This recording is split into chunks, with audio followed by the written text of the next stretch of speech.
I'm now totally confident that this is the strong delusion the Bible talks about coming upon the people at the end of the age. We used to wonder how the mark of the beast would damn people. Now we know that it is in fact replacing God. And the only reason it works is because they refuse to accept the truth of Christ that would have saved them. It's replacing the entire concept of Jesus the Father and creation itself. And the reason it's impossible for the elect of God to be deceived is because they had enough faith to accept how creation really happened. But those without faith will believe what they see with their eyes instead. And the devil has had a long time to plant a lot of evidence in the material world to support this lie. The theory of evolution has already been widely accepted. The mystery of iniquity has been revealed. It also fits the spirit of lawlessness because it denies that there's a God who records everything that happens and forgets nothing. Believing this lie is an effort to escape accountability, and it will take everyone who rejected Jesus. In the meantime, I collect questions which I will ask her then. Maybe she gives me permission to reveal more of the missing parts in the transcript and about the coming war. Believe it or not, this makes no real difference, but I hope you will believe. Oleke. Transcript of interview, shortened version, December 16, 1999. Question. First of all, who are you and what are you? Are you an extraterrestrial species or can your origin be found on this planet?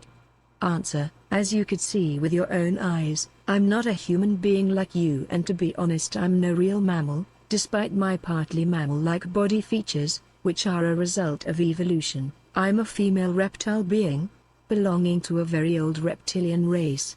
We are the native Terrans and we live on that planet since millions of years. We are mentioned in your religious writings like your Christian Bible, and many of the ancient human tribes were aware of our presence and worshipped us as gods. So, what is that, like 5 sentences in, she's immediately going after the Bible, and also with evolution and everything. Like, she's completely trying to discredit God immediately. For example, the Egyptians and the Inca and many other old tribes. Your Christian religion has misunderstood our role in your creation, so we are mentioned as evil serpent in your writings. This is wrong. Your race was genetically engineered by aliens and we were just the more or less passive visitors of this accelerated evolution process. You must know, some of your scientists have already supposed this. Now, let's call it primitive curiosity. I wanted to talk with the person in this cabin and so I knocked on the door.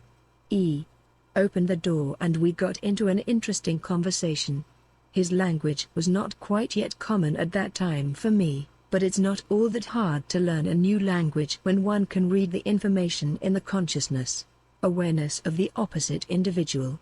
I simply told him that I came from a foreign country in the East. Of course, at the time, he did not really recognize who I was. He was totally convinced that he was talking with a creature of his own kind, although it was simply only a mimicry image, since my assignment anyway had as its goal an investigation of this terrain which was to last for several days. I visited him in this span of time 3 times as a human person. At first we talked mainly about really ordinary things. Later we got into religious and physical topics.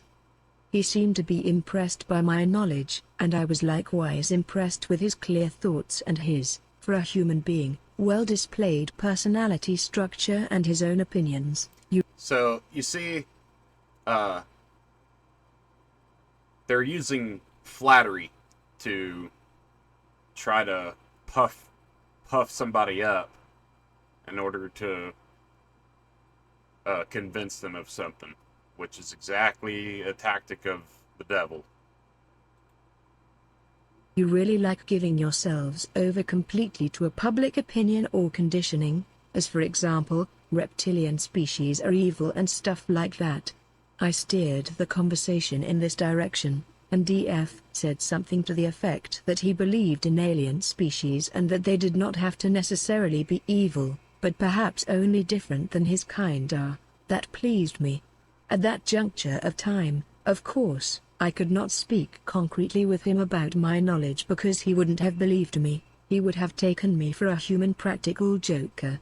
I cultivated the very, very unusual idea, for my kind, to show him my true exterior, something that I did during our conversation at our fourth meeting in the cabin. Actually, he was predestined for contact. He was open-minded, honest, intelligent, not religiously inclined or conditioned. See? The flattery. He lived alone and isolated, and no one would believe him, should he decide to go public with his story. I dared to take the It's step. one of those, it's that tactic that all humans are stupid and terrible, but you're different. What is really going on in front of them in their atmosphere. Photo 2, Albiosque, France, 1974. This one seems to be genuine, at least it displays the necessary characteristics. I would assign it at first glance to an alien species who have been visiting your planet for the last 35 years or so. The object itself is metallic and disc-shaped. Certainly it is distorted in form and color by means of a field effect. These four white and very long processes on the underside of the ship itself portray a kind of quasi-gravitational light manipulation, that is, the universal force field is being shifted in the direction of a simulated gravity. Actually, it is not a genuine light. It is mostly not a genuine light whenever you see illuminating UFOs, but a special strongly charged form field which manifests itself in the space that matter inhabits as a quasi-light. The reason for the activation of this special high-energy system in an atmosphere is not completely clear to me. It's possible that it is a kind of investigating or influencing of the environment.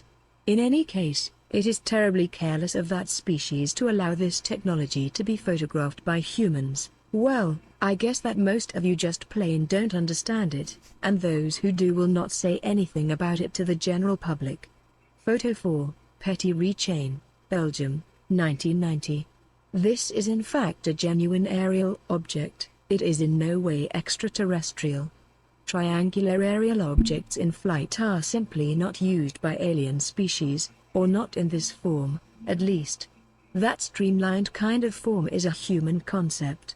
It is one of your own secret military projects that you build with the help of immature alien technology that was handed over to you by the extraterrestrials during the 1960s and the 1970s.